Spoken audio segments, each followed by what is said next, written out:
All right, Kathleen, again, thank you so much for being here. Kathleen Marden is our guest. You can go out to her website, check it out. It is kathleen-marden.com. So much to say for people that need to have something said, Kathleen. It's amazing what you do.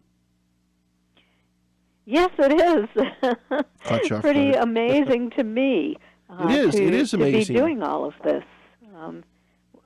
Never thought in my life that I would ever be doing this, but here I am. Well, no, and I feel that it's something that, I mean, there are so many groups out there, great groups out there, different advocacy groups for so many people, for handicapped people, for the blind, for people of victims that are bullied, raped. There's so many different things, and this is a subject that touches so many people. Talking to, I know your counterpart there is Denise Stoner. We've had Denise on the show, and if I remember, the number of people that feel that they might have had some sort of an encounter is in the millions. Would you agree with that?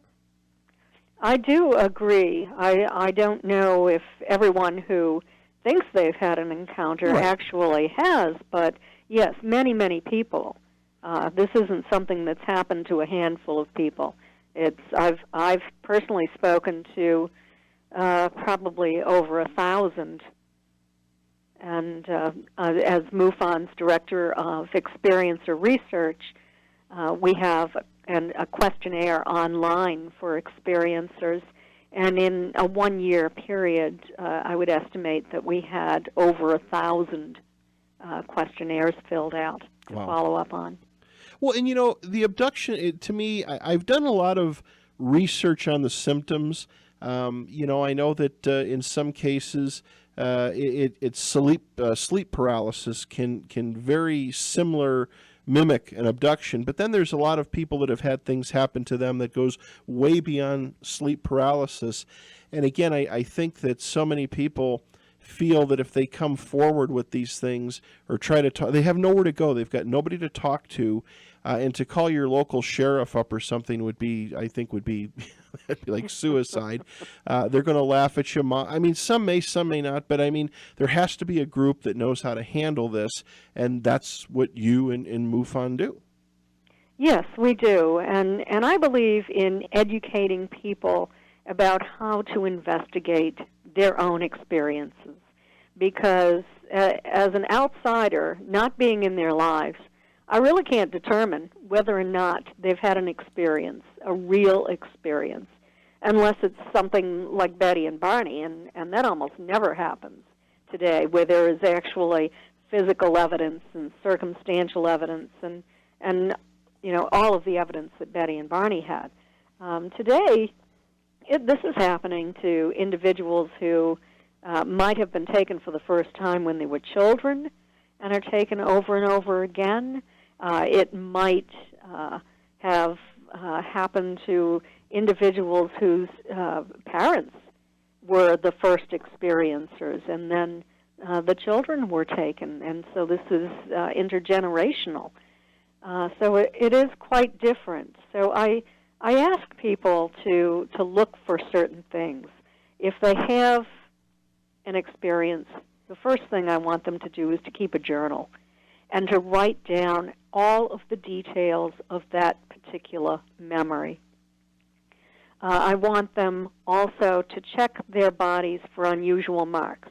And I'm not talking about scratches, and I'm not talking about what looks like puncture wounds or pinpoints.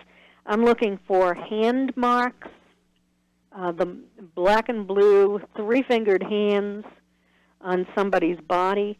I'm looking for cored-out triangular sections of skin, cored-out round sections of skin, that sort of thing. And if somebody finds this on their body and can connect it to an experience, I want them to document that. They can go online and get the printout human body chart so that they can document exactly where they found it on their body, how large it was, and also photograph it for evidence. I want them to purchase a black light. You can do that for like $5 for a small one. Then there are ones that are much more expensive. And if they have an experience, then they should check their body. Go into a dark room, check their body with a dark light. If they can also check their bedding and their walls with this UV light. If they find fluorescence, then they should photograph that fluorescence and write down all of the details about where it is, where it was, what color it was, and that sort of thing. These are indications that they might really be having experiences. Are they having all of this, and right after the experience, do things start to fly through the air in their homes? Things start to fly off from shelves on their own. This happens a lot. But I'm not looking for just one of these things, because that could be something else. I'm looking for a combination of these things. And I think that people find this very useful. I also have some articles that I have written, some research articles on my website at Kathleen-Marden, MARDEN.com, that people can read to find out if they have the characteristics of sleep paralysis or if their experience is different from the typical sleep paralysis experience. So I just like to teach people how to identify what this is that is happening in their lives. Are they having lucid dreams? Are they having hypnagogic hallucinations? Are they having sleep paralysis? Are they having a psychological problem? You really have to look at all of these things before you jump on the bandwagon and say, I'm an experiencer, and start publicizing that this has happened to you, which some people do, but probably the majority of people are very quietly attempting to discover whether or not their experiences are reality-based and physical as opposed to being something else. And there are a number of explanations for this. Very interesting. Kathleen, you want to take a call? Sure. All right. Caller, good evening. Welcome to K-Talk. You're on with Kathleen Marden. Hey, Pat. How are you? This is Bill in New York. Hi, Kathleen. How are you? I'm fine. How are you? Very good. I have a couple of questions. But before I get to those questions, I wanted to ask you a specific question. Do you still have a role with FREE, which is the Foundation for the Research into Extraterrestrial Encounters, and the services that it provides for contactees and abductees? Yes, I am on FREE's advisory board and on am a consultant to their research committee. So I wrote some of the questions on their questionnaire. Yeah, because I think that provides really a great forum and outlet. The website, I think, is experiencer.co for those that are interested. And, yes, it provides a service for those who seek support groups or other help as far as contactees or abductees. And I think it's doing a great service to those people that need an outlet and a forum to have an ability to contact people like yourself to provide them with the support that they seek. Absolutely. Great organization. Yes. Now, as far as a couple of questions, have you personally ever come across any physical evidence, such as implants and other credible circumstantial evidence? And what are your thoughts on regressive therapy? Is it a reliable source for uncovering blocked or missing memories? And what about all the skeptics who say that it can be suggestive or even be created by the contactee or abductee to mask? Let's just do one question at a time, please. Yeah. Okay. Okay. First of all, let's take the question, have I ever come across any physical evidence? Absolutely. Right. The first physical evidence I came across was my aunt's dress, for example, which developed a pink powder. And that pink powder has been analyzed in now 6 different laboratories. And something very strange went on with that dress, and the scientists just can't explain it. I have an experiencer who's I've been working with for about 2.5 years now, and this experiencer was taken, and when he was returned, the T-shirt that he'd been wearing was now on inside out and backwards, and it was very uncomfortable, and he would never have worn it that way.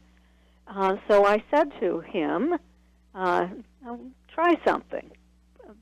Try putting your T-shirt in a dark closet for a couple of weeks.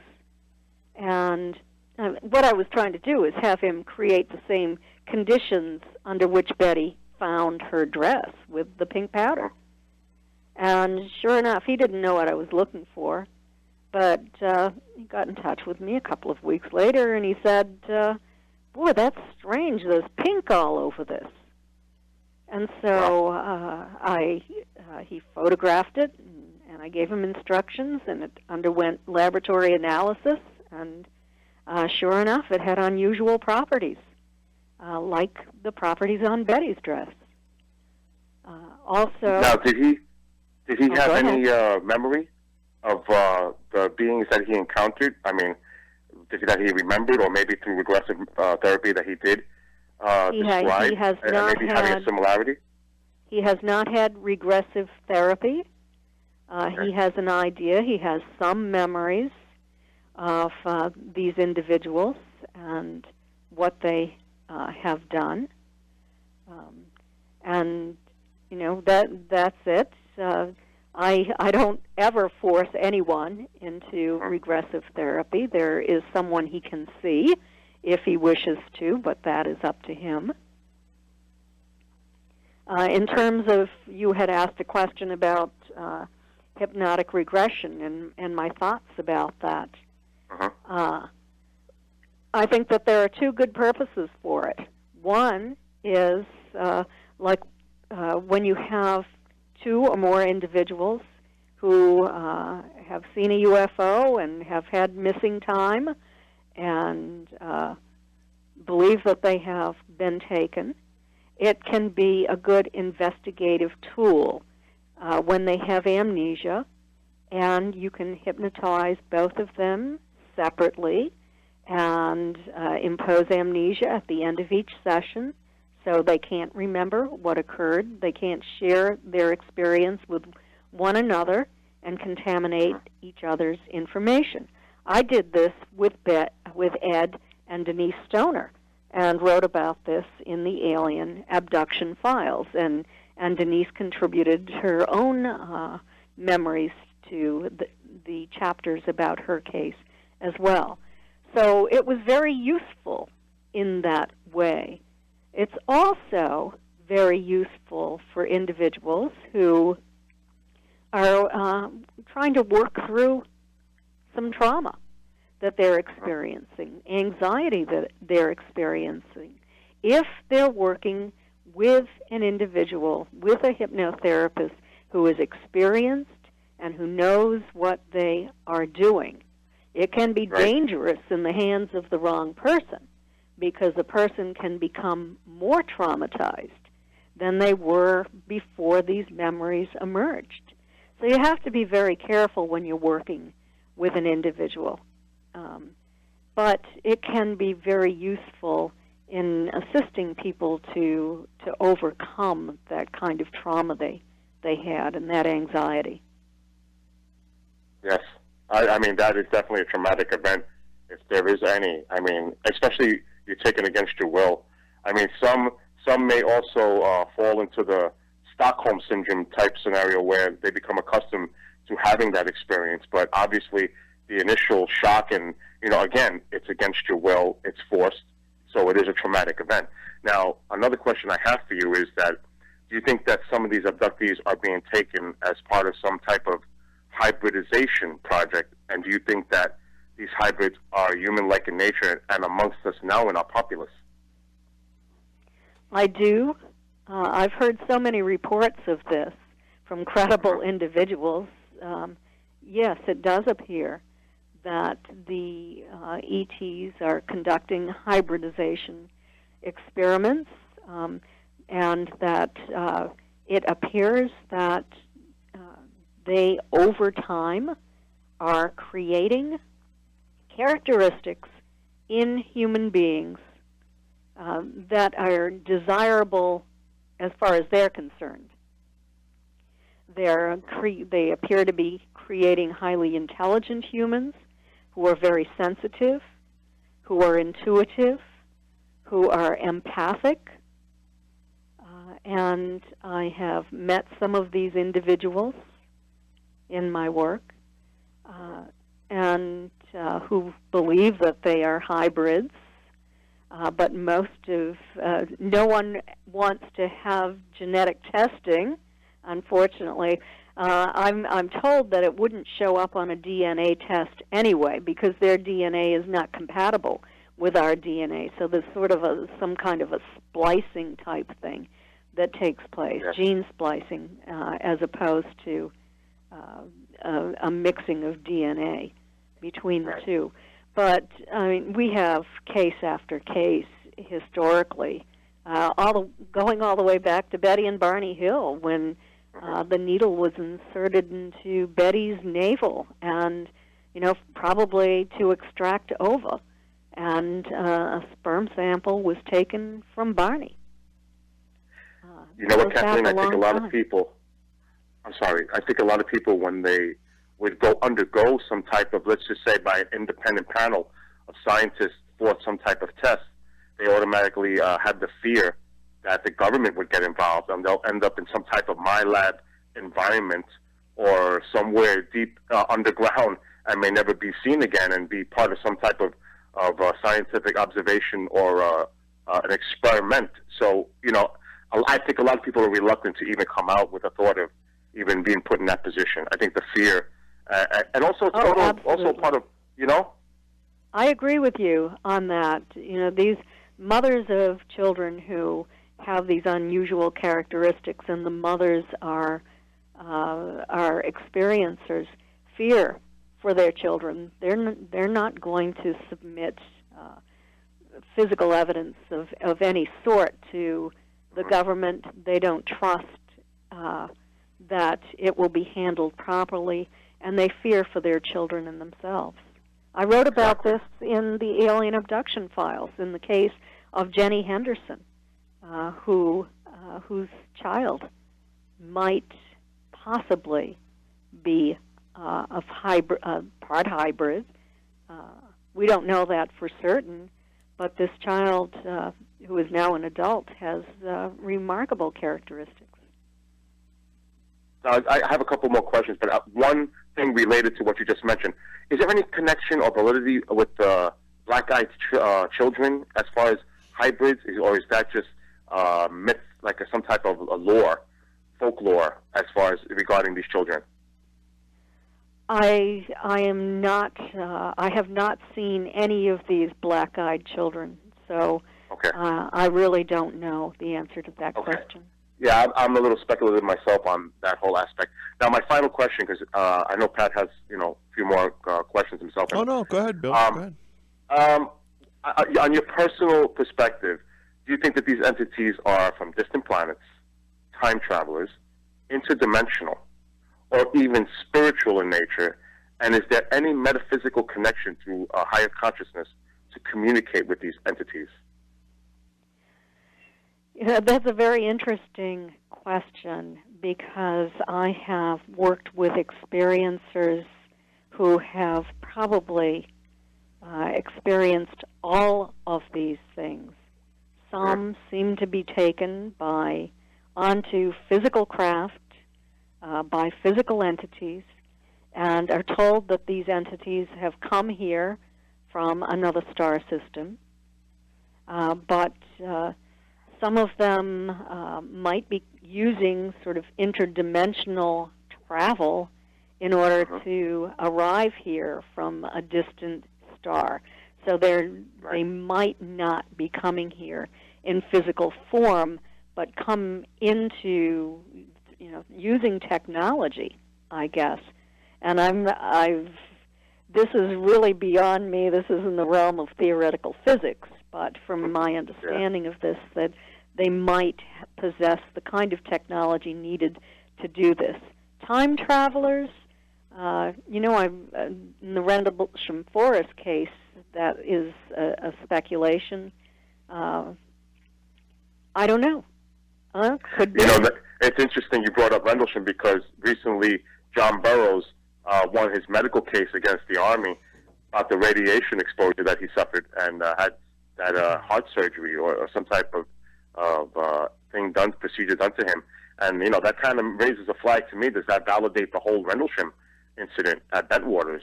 So it's funny that you brought that up. Yes, and that's very good that the government actually gave him disability for that as well, because it hasn't happened for other individuals. Exactly. They have not been. And I know you're going to be at Contact in the Desert at the end of May, and I wish I lived in the West Coast because I would be there, but you're going to be there amongst a whole bunch of other great presenters there. So I wish you the best there at that conference. And my last question, do you think with all the research you've done and been in contact with all these people that have been in contact themselves, do you think that the majority are malevolent or benevolent in nature as far as these entities and their experiences?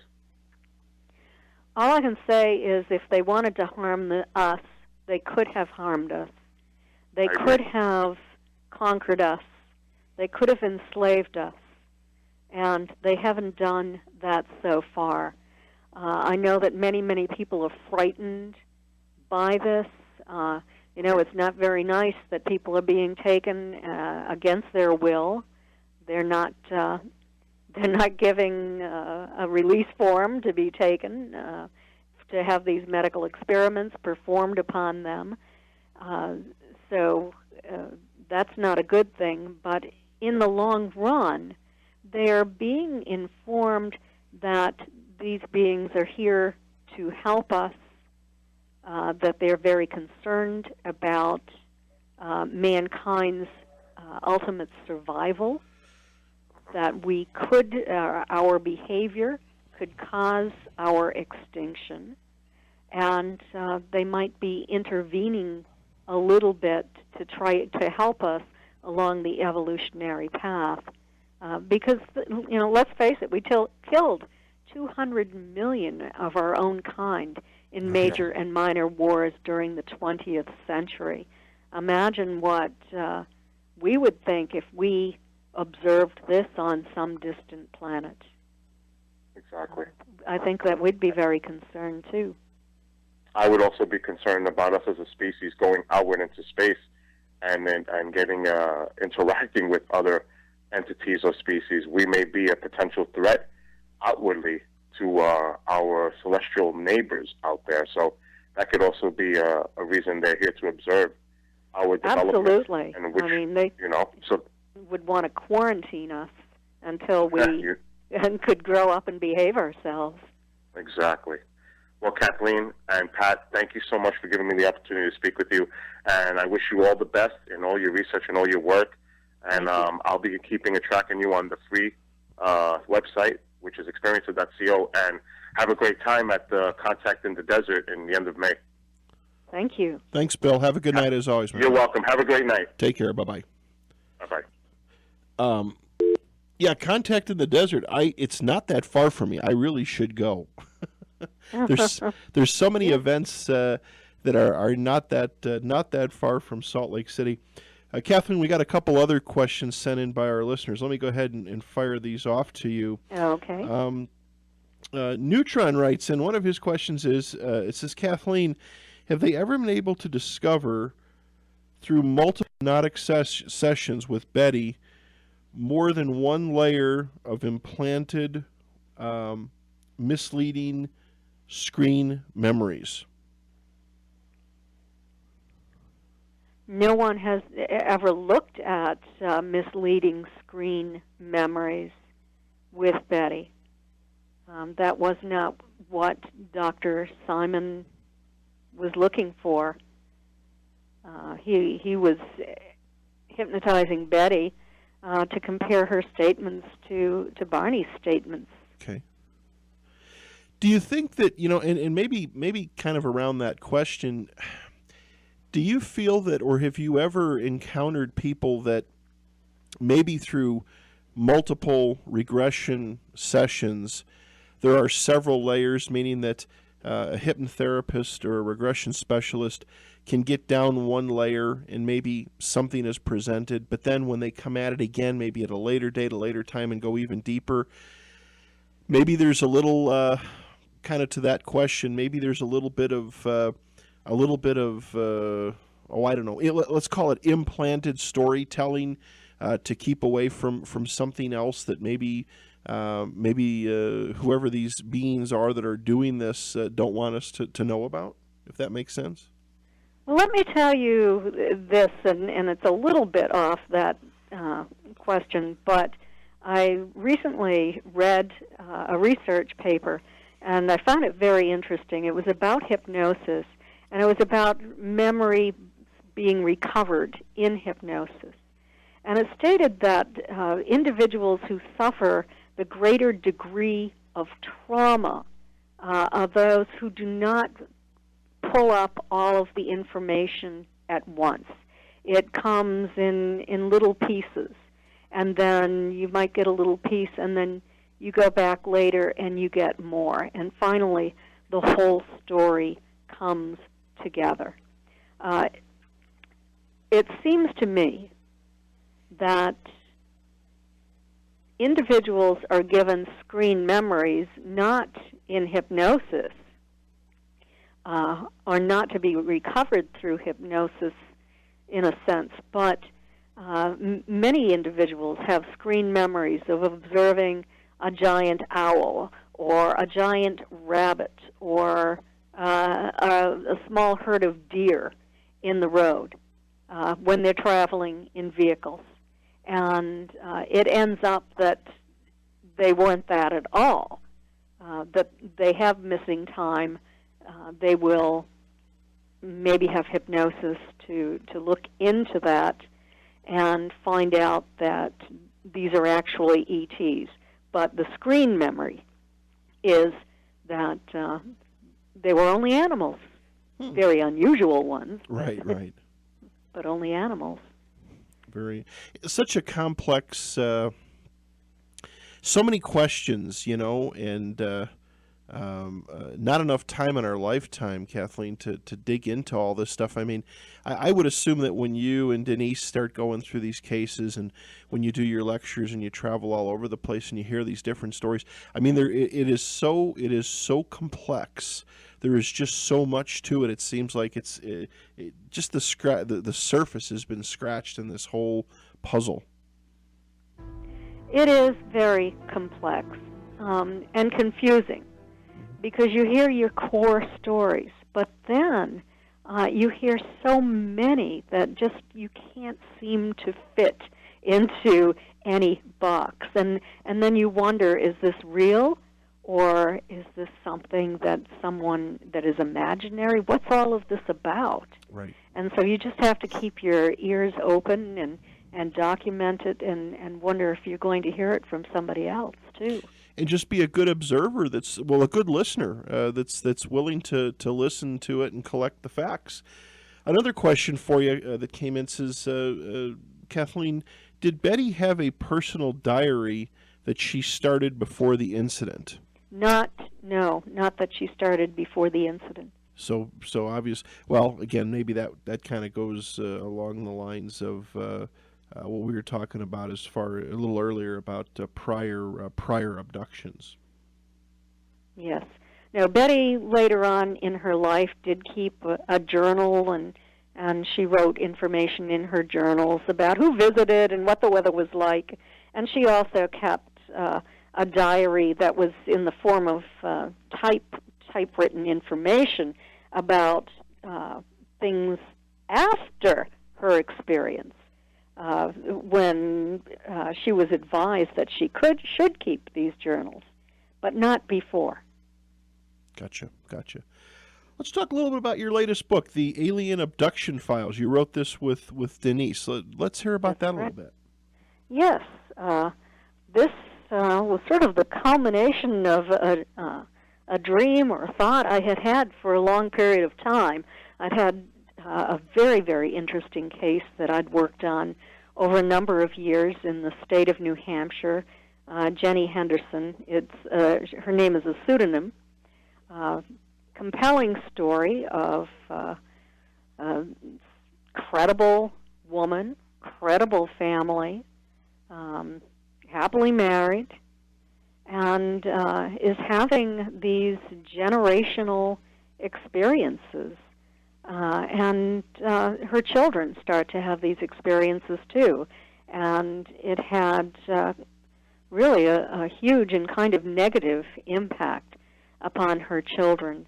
And so what I tried to do is, in this book, to get into the heads of experiencers, to be able to help the reader to understand what it is actually like to be an experiencer, to go through these situations.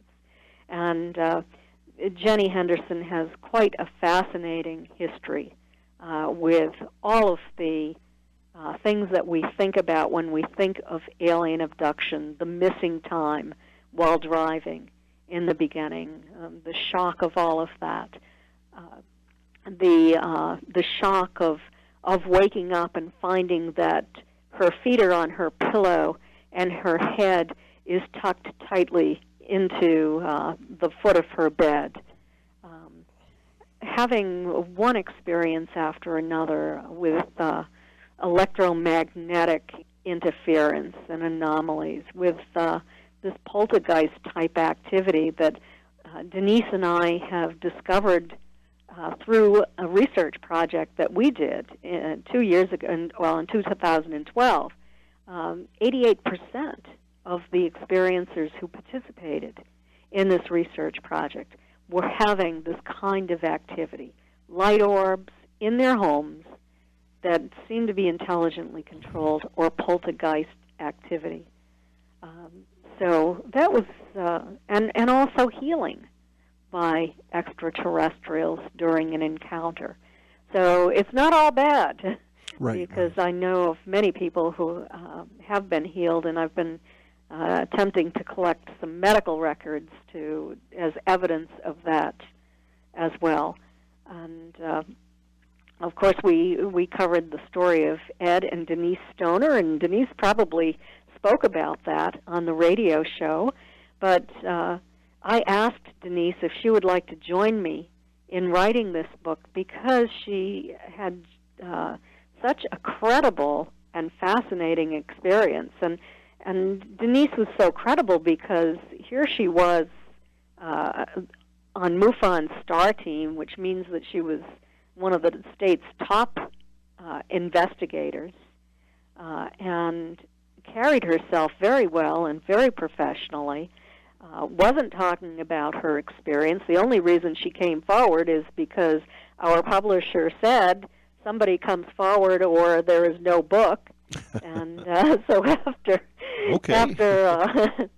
after discussing this for about a month and Denise speaking with family and friends, she decided that she would come forward along with her husband. But she has a compelling case with a lot of evidence, and that's what makes it so credible. There are also 4 other cases that I've investigated, not as extensively as the first 2, but found that they were very interesting cases of different varieties. And that's what I wanted to present, that they're not all the same in a sense. Different people report different things. Missing time, some are with grays, some are with reptilians, some are with praying mantis type, insectoid type ETs. So it sort of runs the gamut. I've included experiences with a number of a variety of ETs in this. Very interesting. Very interesting. With how many reports? I mean, with you now being part of the MUFON movement, as far as working with abductees and stuff like that, Kathleen, how many reports a year do you think does MUFON get in?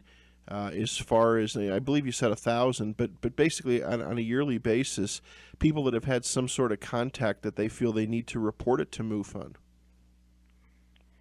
Well, it would be more than 1,000 because it's 1,000 people who filled out the questionnaire, and not all of those ended up asking for investigations.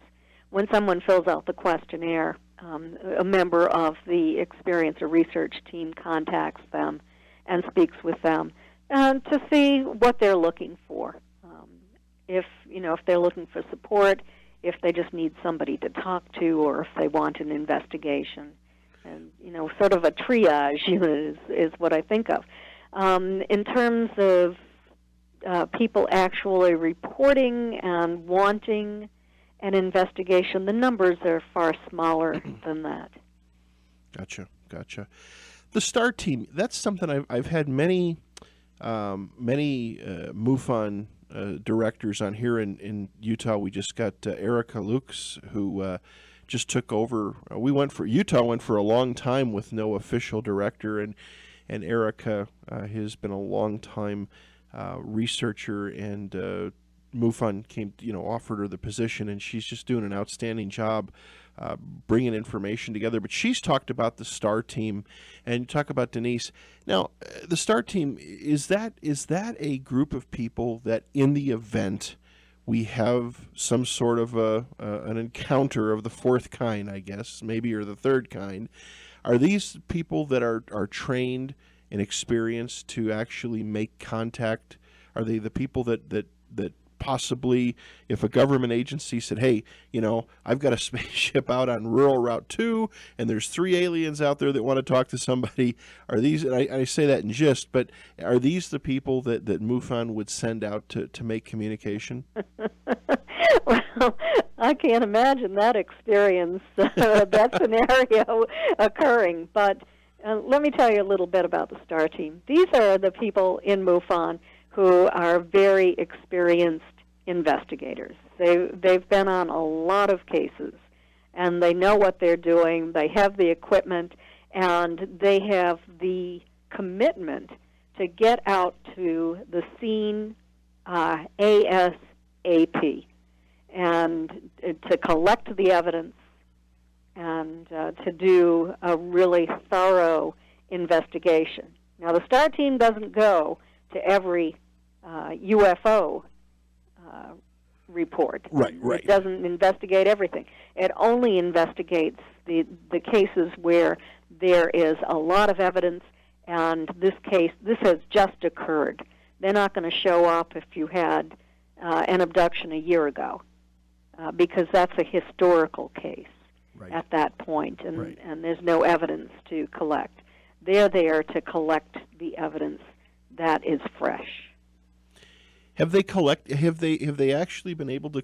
Has there been remnants or things left over? Have they actually found things, material things?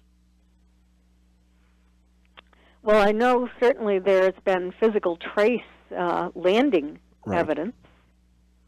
I think it might have been, I want to say it was John Ventry, but I could be wrong. I know I saw a program, and I thought this occurred in Pennsylvania, where there was a couple that saw a large, I believe it was a triangular craft that flew overhead, and it dropped this silver type of flake dust out of it, and it landed on the trees, and they were able to take these trees and clip clippings off them and bring them in and have them done, have them analyzed. And I know that the trees, the clippings, when they were thrown back in water, the little prunings, they grew at an astronomical rate. They were somewhat distorted. It was interesting that, to my knowledge, that was the only thing I had ever heard of. Yeah, I had one gentleman on the show, and his name escapes me, but he actually had a piece of what he thinks is a piece of molten metal that came off a craft. And I know other people have claimed to found things, but it seems like most of it's just residue or a field or a ground burned of sort. Yes, and I think the case you're talking about made it into a television show, and also a fragment that was dropped apparently from a craft and did undergo some evaluation. It's funny that you mentioned plant growth at an astronomical rate, because one of the experiments that was done on Betty's dress was to use the pink powder soaked in water to water these little seedlings with. And there was also a control sample with just plain water. And the seedlings that were watered with Betty's dress that had the pink on it grew at an astronomical rate. Also, in the case of Travis Walton, the tree that the UFO hovered near grew at an astronomical rate. Right. Yeah, just amazing stuff. Matter of fact, we had Steve Pierce on the show here about a year ago, and I believe his new book is out now. The whole Travis Walton scenario is so interesting. And talking with Steve, we had him on for a couple hours one night, and starting to look like maybe it was not only Travis that had a little bit of an encounter that night. Is that so? Yeah. On that particular night? Yeah. Wouldn't that be interesting? Yeah, Steve Pierce's book, it escapes me, but his new book is out, and it talks about, he actually lived for many years. His daughter still lives here. He lived in Morgan, Utah, which is not too far from here. He lived here for years. Steve was really,